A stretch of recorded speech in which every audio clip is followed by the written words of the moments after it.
Hi everyone, my name's Simon and welcome back to Walking with Whitey. In this episode, I'm back in the Shire, that's Devonshire. I'm up on Dartmoor and I'm here again with my good mate Monkey, and today we're doing a route inspired by Dave Does Hiking. So if I can give you a shout out on this, Dave, thanks for the heads up on this.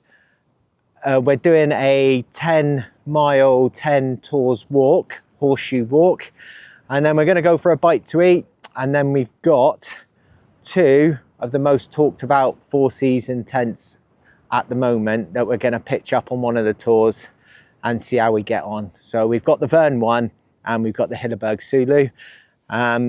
It is a breezy day, blustery, the weather is going to be mixed, so it could be quite an interesting night. So let's do this.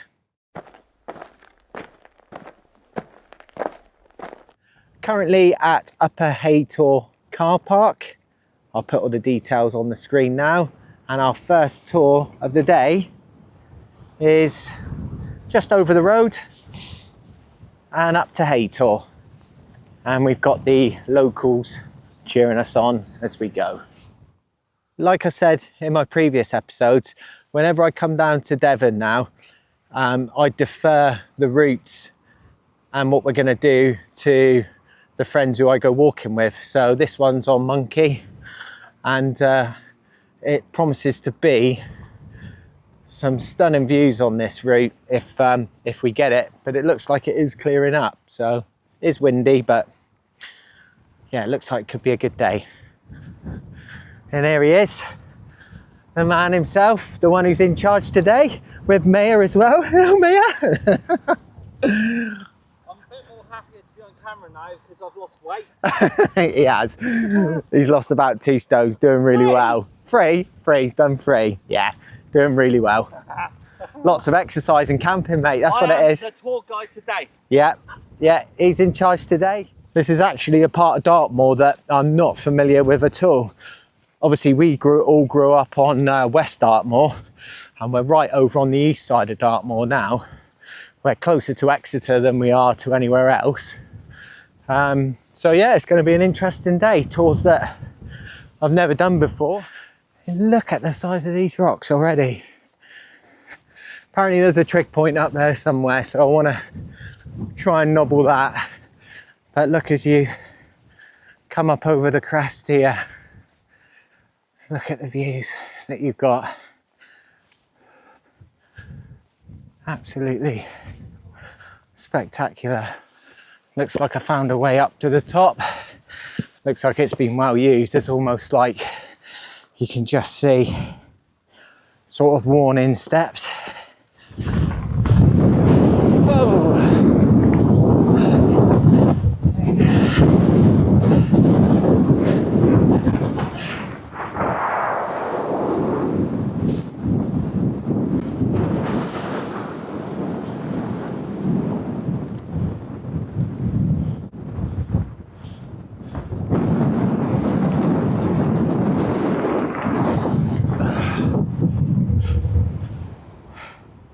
Here was my hat and sunglasses. Yeah, I just was getting the wind reader out up there. It just hit 57 miles an hour. Yeah, on top. And just then, it took the hat. It'll be around there somewhere. Shouldn't be hard to find. I should have known it was going to do that, to be fair. Yeah. No, it's gone off now, unfortunately, but I don't know if it's registered. Oh yeah, 57.2. That's what it registered on top, so yeah. Right, now I'm on the hunt for my hat and glasses.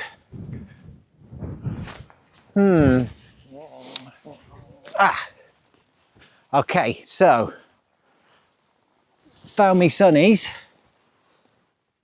They're still in one bit. Now I just got to try and find me hat. I wonder if it's up there. I found me sunglasses, but the hat is gone. Just can't find it anywhere. Rest in peace, hat. Rest in peace.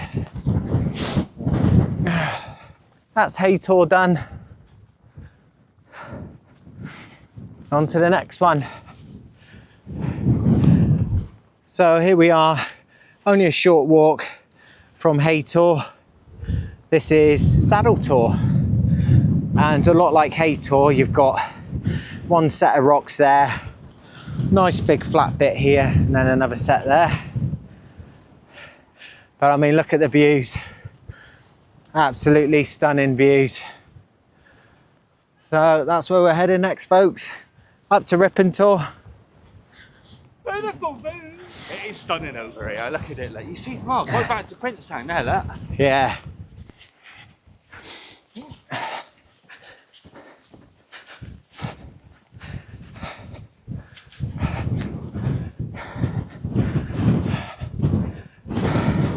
Here we are. I've just tapped the trig point that's up there, but there's a group of scouts sheltering from the wind. It's blowing up to 30 miles an hour here, but this is Rippontor at 472 meters. And look at the views that you get. Absolutely stunning.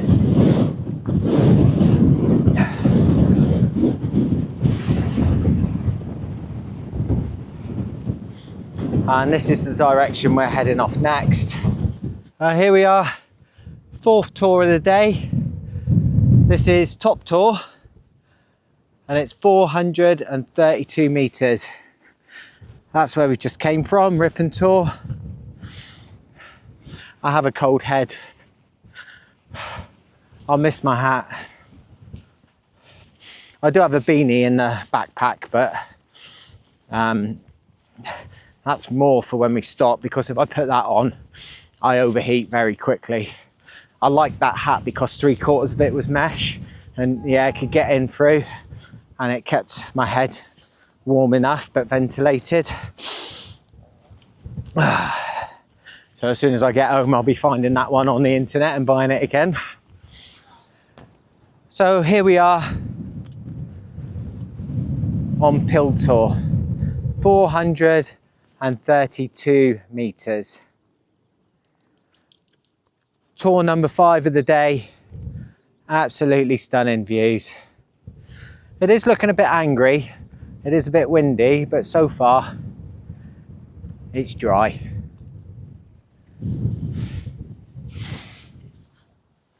Definitely blown out the cobwebs on this one. Tour number 6. I believe it's tour number 6 of the day.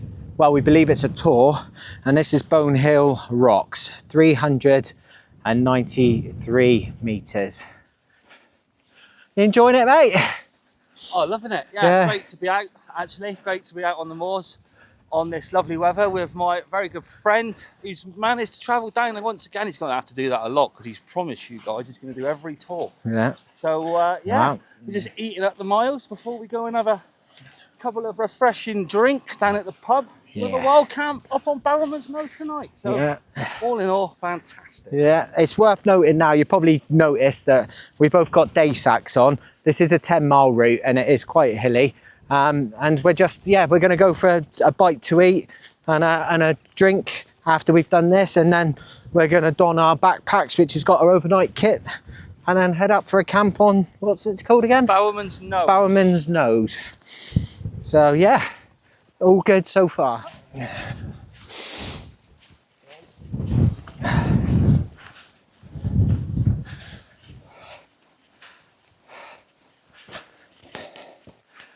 Here we are, tour number 7, and this is Bell Tour, sitting at approximately 400 meters.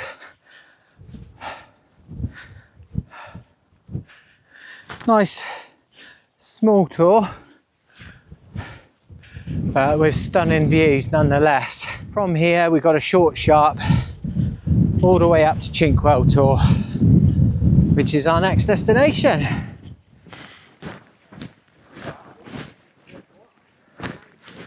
Yeah.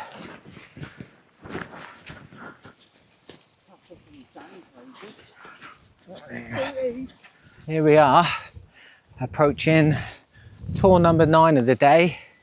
This is a very busy hound tour, 414 meters.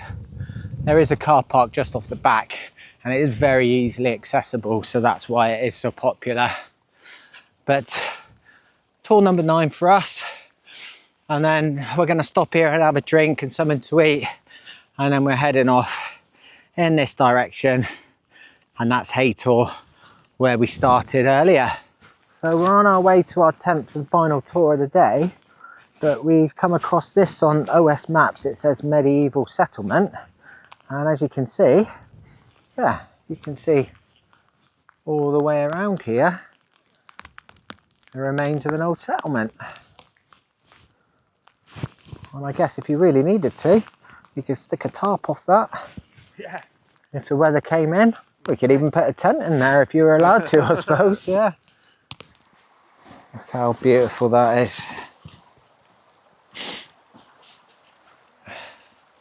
There he is. Wild swim? Wild swim? Yeah, Mayor's doing a wild swim. Look at that. This is smaller calm rocks.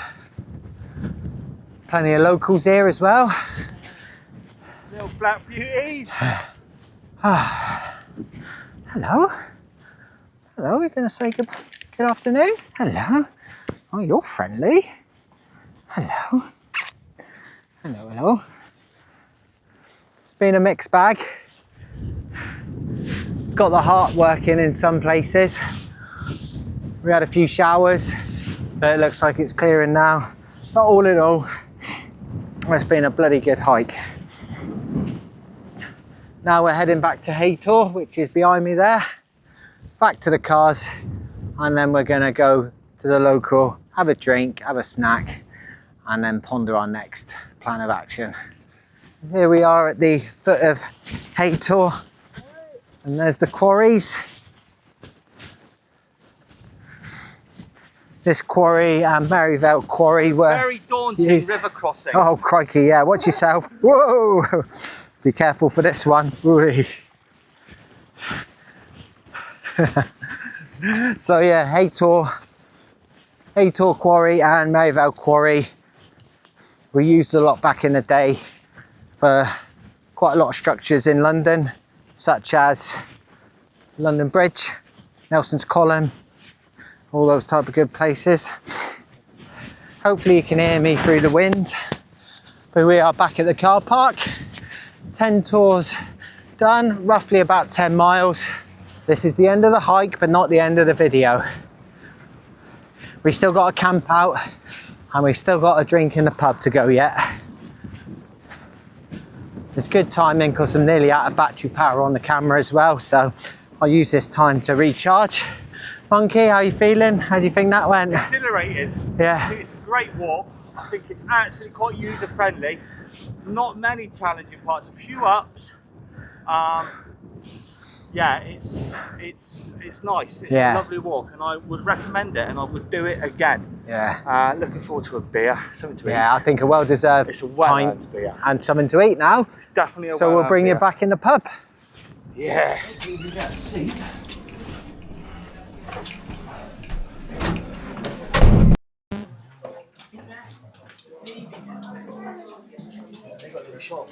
Oh crikey, nice little shop there. You got a couple of pasties on the go.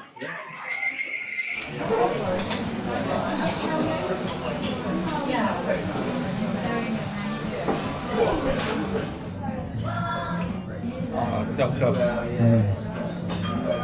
Well earned snack. At the Old Inn in Widdicombe on the Moor. What a lovely pub that is. Highly recommend it to anyone that's in this area. That was a lovely portion of chips and a nice shandy to wash it down. It's just a lovely little village. So we got the big guns out now. We got the overnight camping gear. Big bags on now. The big bags are on. So this is where we are now. Swallerton Gate. Swallerton Gate. Yep. And it'll be nice if that's here tomorrow morning when we finish. Here it comes.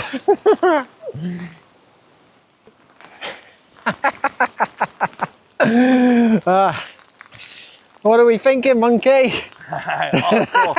Hardcore campers, hardcore wild campers here. Yeah, I think we're going to err on the side of caution here, guys, and it looks like it could be a passing shower, and we're under a bit of a tree here, so we're just going to wait for a few minutes and see what happens. We might have to make a go for it, but yeah, we'll just wait a minute, see what happens. Right, so this is where we're heading, up to this clump of rocks here, Barrowman's Nose, and we're going to find somewhere around the rocks to pitch up for the night. We've probably got about an hour before the sun starts going down, so we've got plenty of time to find somewhere, get the tents up and get all nice and cozy.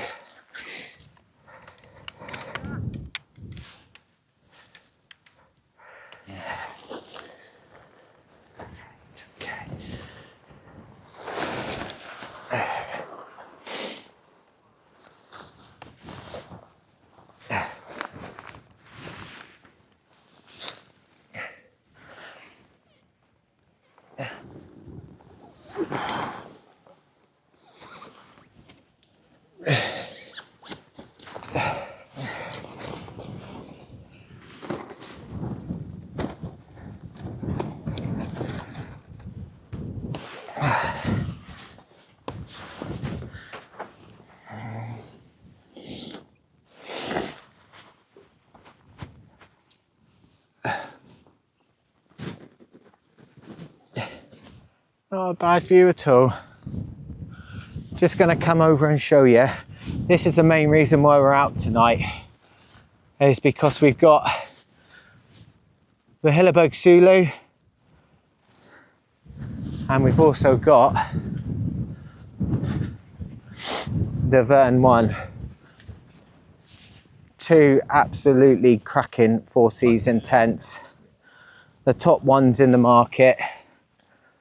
And Monkey hasn't seen a Soulo before. No, I haven't seen a Vern 1 before, so I'm really looking forward to having a good look round it later. I've never seen a real life Hilleberg. A real life. Real life Hilleberg. Real life Hilleberg. Here we go.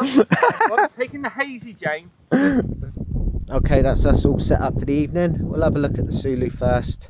The temperature, according to the thermometer, has already gone down to 6 degrees. So we've got the big guns out. We've got the big Agnes as always. We've got the EV900, and there is all my warm kit. I've got all my cooking kit there, and backpack will go there. I've just got it out at the moment because it is quite windy. I'm hoping it'll dry out from that shower. So all nice and snug in there. And that's the views that we've got. Okay, so Monkey's now all set up in the Vern 1, and I've got to say, I absolutely love this tent. I really do. It's my first time having a proper look at one, and it is just absolutely solid. For me, it was always a toss-up between this and the Hilly, and I went for the Hilly for my own reasons. Monkey's gone with this because he's about 9 foot tall, but I could see why. It is so much bigger. It is so much bigger than a Soulo. But look at this inside. Hello, Maya. Hello, darling. She is not impressed. She just wants to get her head down. So he's sporting a big Agnes as well. Oh, he's got a massive Trekology pillow there. It's brilliant. And it's the Rab. Is it the 900? 900. 900. Yeah. That is such a good sleeping bag. But look, I mean, he's got all this room for himself there, and he's got room for Maya the dog down the side. It just looks really nice and cozy with a flexi tail there. Yeah, it is a cracking tent, and I'm glad I've got to see it up close, to be fair. I mean, you look at the vestibule size, it's probably a good 6 to 8 inches more than what I've got in the Soulo. And that is, I love my Soulo, I really do, but that is my one criticism of it. I wish the vestibule was just that little bit bigger. but that is a cracking tent, mate. You happy with it? Oh, really happy with it. It does everything for me at my size, with the dog as well in the vestibule. Just makes it so much easier to cook, and the double door system as well, so you can shut that down to cook. So many options. I just hope it lasts. That's all. You're never ever going to have a problem in the British weather with that tent. You're really not. And like you said about the double doors, for those that don't know, I'm sure everyone does know, but this side here can open up, but because we have got wind coming this way, he's able to close that, and he's completely sheltered off so he can cook, and no wind's getting into his tent, which is awesome. Fantastic bit of kit. Yeah, and I think, to be honest, mate, I think we're going to get some weather tonight to give him a good tester. I think we're going to get wind. Hope so. It's looking a bit stormy over the top there. Yeah, it is looking a bit stormy. See what it brings. We're set up. We've got all the gear. We're set up. It's ready to go. We almost want to get tested a bit, don't we? Really? Yeah. If we're honest. And that's the thing. We've got the best gear we possibly can get within our budgets, to be honest. And the car, if we need it for whatever reason whatsoever, 15 minutes away. We can pack up. We know exactly where we're going to get back to the car. It's less than a kilometre away. But I think we're going to be in for a good tester tonight, that's for sure. Okay, so before the sun goes down completely, on the menu tonight we have a chicken tikka with rice.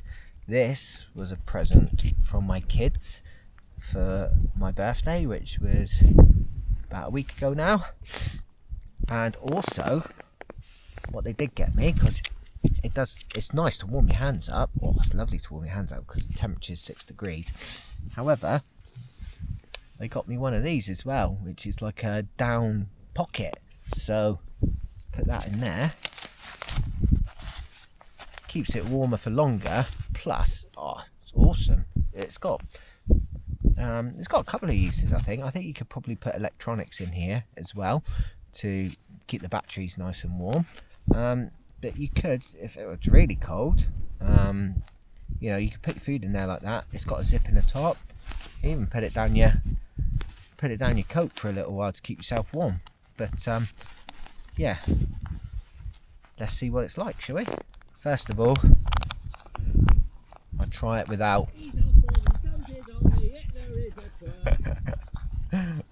So I'll try it first without any Tabasco sauce. So here we go.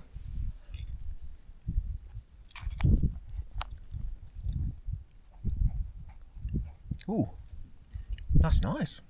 That is nice.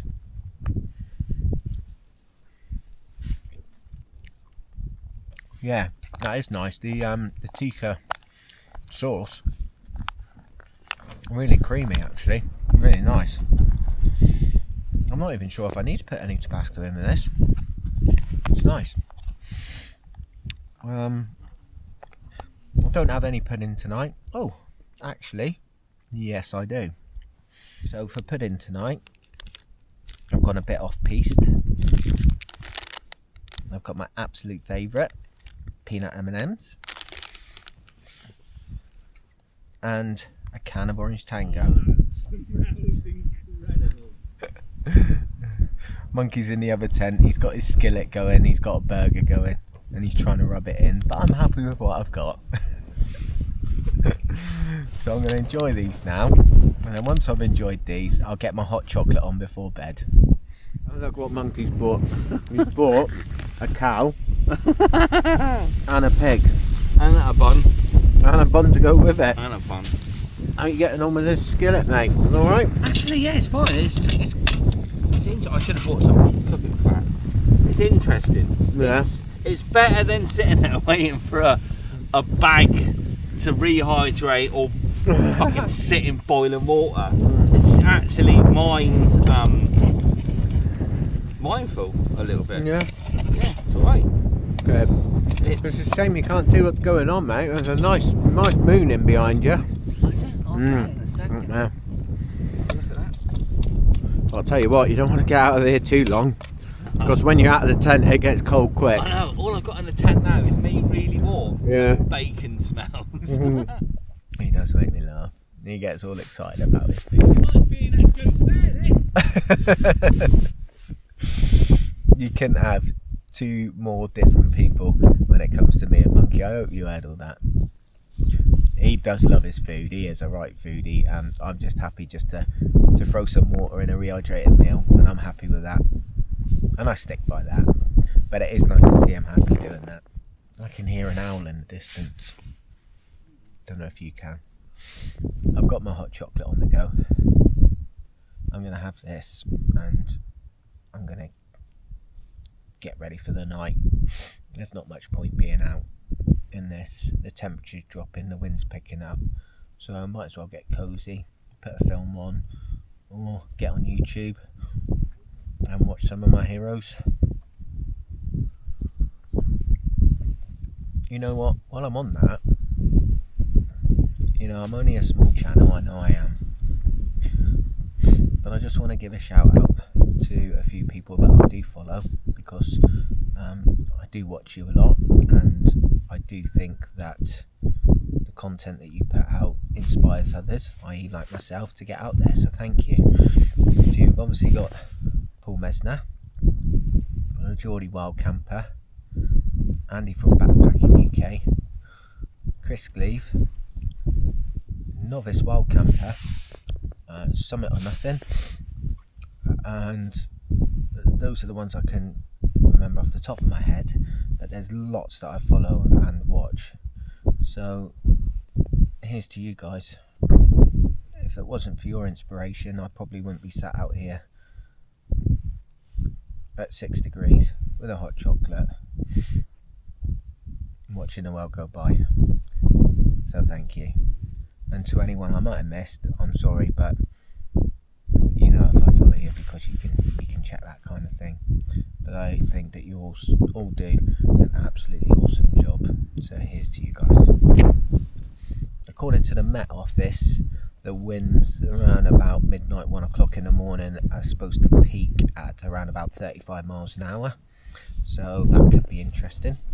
Right, I think it's time to finish this off and then get settled in for the night. So I'll bring you back then. Doors are all shut up, as you can see.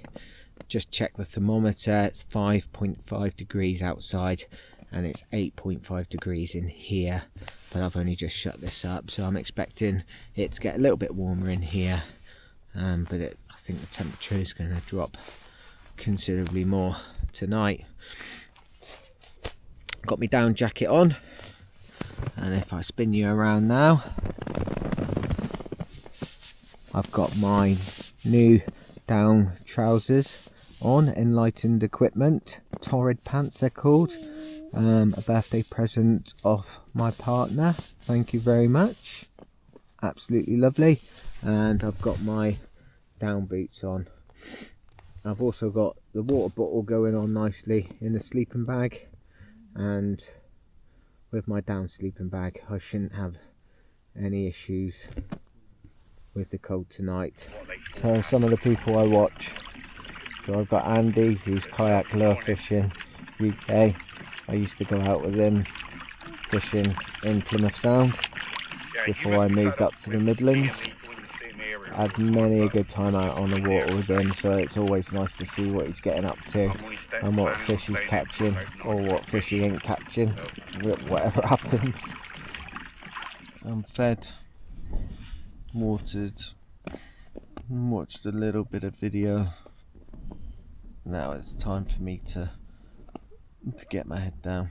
It's roughly about 7:30 now. If nothing else happens, I'll see you in the morning, but if anything happens throughout the night, obviously I'll bring you back round.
it's 6:15 and it has absolutely been blowing a gale and absolutely hammering it down all night. Let's have a look outside and see what kind of morning we've got.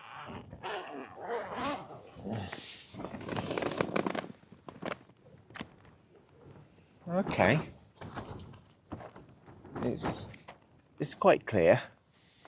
So I'm up and about now, just having a walk around the tent just to see what it's like. And I'm not lying to you when I said it's pretty much been driving rain all night, and the wind did gust up to 40 miles per hour. I just stuck my arm out of the tent and recorded it at about 1 o'clock this morning, I think it was. But I haven't touched the tent yet, so let's have a look, see how it's fared. And pretty much as you would expect from a Hilleberg, it is still absolutely rock solid. All the guy lines are still nice and taut. Yeah, very happy indeed.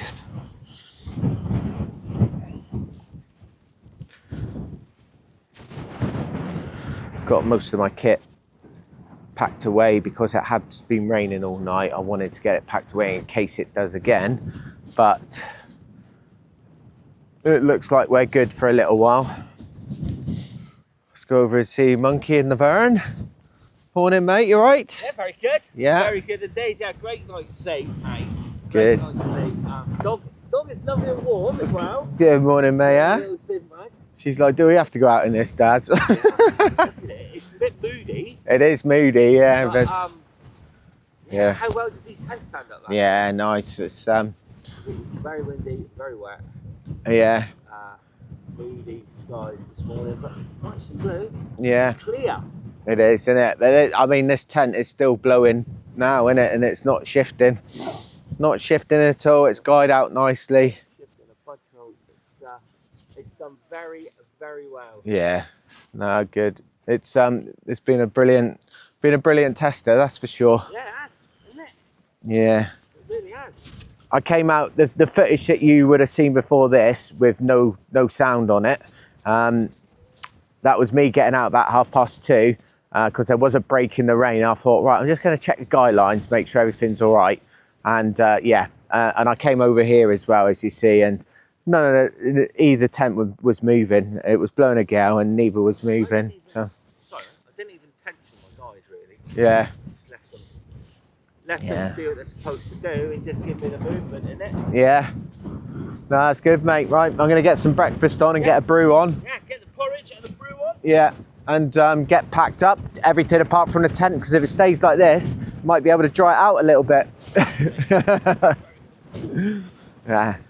So when you do get out in the window, it is really cold. So I'm just going to get back in and get a coffee on and get some breakfast on. Cheers.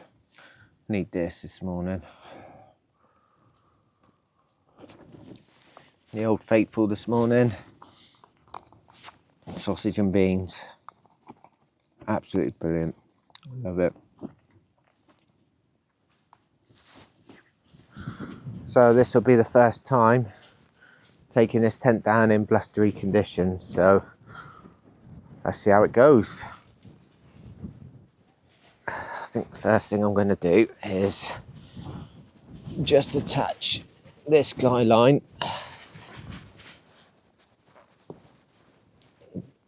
Hello, Maya. Good morning.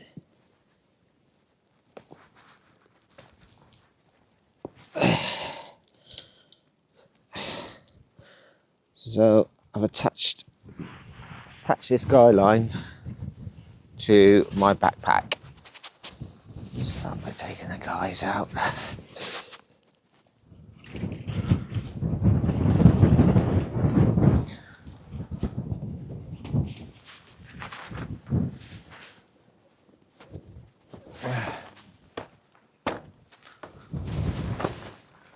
Do love the way that they just flick off.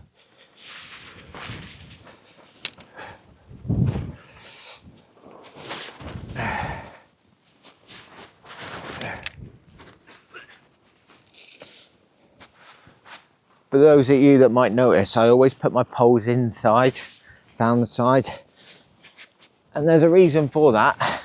Is when I was a youngster, we done a competition called 10 Tours, and there was 6 of us in the team, and we had 2 tents, and we obviously broke down the kit of the tents. I had the poles, the other guys had the rest of the tent, and guess who lost the poles because he fastened them on the outside. So 6 of us had to pile into 1 tent for the night. So from that day on, my poles always go inside my backpack. Harsh lesson learned.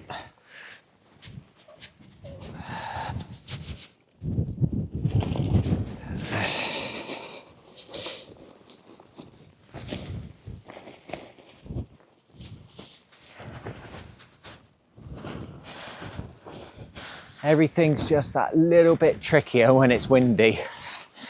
But there we go. And didn't lose any kit off the side of the hill, which is good. Job well done. Wow, look at that. Look at that for timing. Look at that rainbow. Yeah. So we're both packed up. As you can see, this is where I was. Absolutely leave no trace. We head over to where Monkey is, or Monkey was. Again,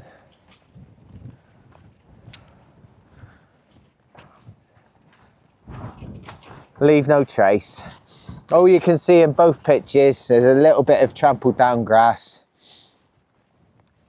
But thanks for the memories, Bowerman's Nose. Right, we're gonna go and have a look at Bowerman's Nose itself. But I think we're about to get wet. But look at this. Can you see that on the camera? Look at that rainbow. Isn't that amazing? We don't want to stick around because obviously the rain's coming now, but this is the actual Bowerman's Nose, and you can see it looks like a face with a flat cap on it.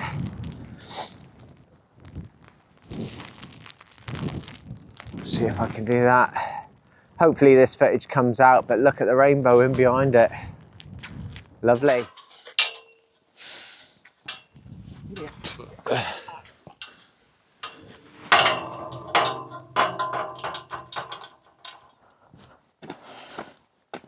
Just a few minutes away from the car. I think it's a good time to summarise on the last 24 hours as normal. First thing I want to say is, when I come down to Dartmoor, I leave it up to my mates now because it's just nice to see them, and I leave it down to them to do the routes and stuff like that. And we have taken inspiration from Dave Does Hiking. So Dave, if you do watch this, thank you very much for the heads up on that route. It was a cracking route, some absolutely brilliant views. So we did that circular. It was roughly about 15 kilometres, just about 10 miles. And then we went into Widdicombe and had a bowl of chips and a shandy for me, a beer for Monkey at the Old Inn. Highly recommend it if you're in the area. Lovely friendly bar staff, big open roaring fires, and it's like a TARDIS, guys. It doesn't look that big from the outside, but when you go in there, it just goes on and on. There's room after room after room. It was nice to sit there and just relax after the hiking. So from there, then we went to a car park not far from there, and then we headed up to Bowerman's Nose, where we camped out for the night. And it is safe to say that my Soulo, Monkey's Vern, got a good test last night, and woke up this morning, neither tent had budged, guy lines were all as we left them, and none of us had any water egress. So it just instills that confidence, a little bit more confidence in the kit and equipment that you're buying along the way. So whereas last night I was listening to, you know, make sure everything was all right, from now on, if it's forecast wind up to 40 mile an hour and driving rain, I'll probably just stick my earplugs in and go to sleep, because I know that the tent can more than handle it. You see it on YouTube, you see that the tents we used last night, you see them in much more winds than 40 mile an hour, but it's a different story when you're sat in it. So once you're sat in it and you've got the confidence, then, you know, it just grows from there, which is brilliant. Monkey's just ahead of me now. I'm just going to catch him up and get his thoughts on it. Yeah. All right, mate? Yeah, epic 24 hours. I know a lot of people have got the lakes and the peaks and the mountains and Scotland and everything else, but I'm biased. Dartmoor beats a lot of it. It's just something magical about the place. And to get to spend 24 hours in it with my oldest, bestest mate and do what we do, we love doing. It's a passion for us. It's going out. We love buying loads of new gear and testing it. We're idiots, really. We spend a load of money on it. But, Yeah. we love it. It's a passion for us, and hope you like the video, guys. I had a great time. Yeah, it's been epic. It really has. So I think that's a good time to call it there. So all that's left for me to say is take care, stay safe, and I'll see you next time.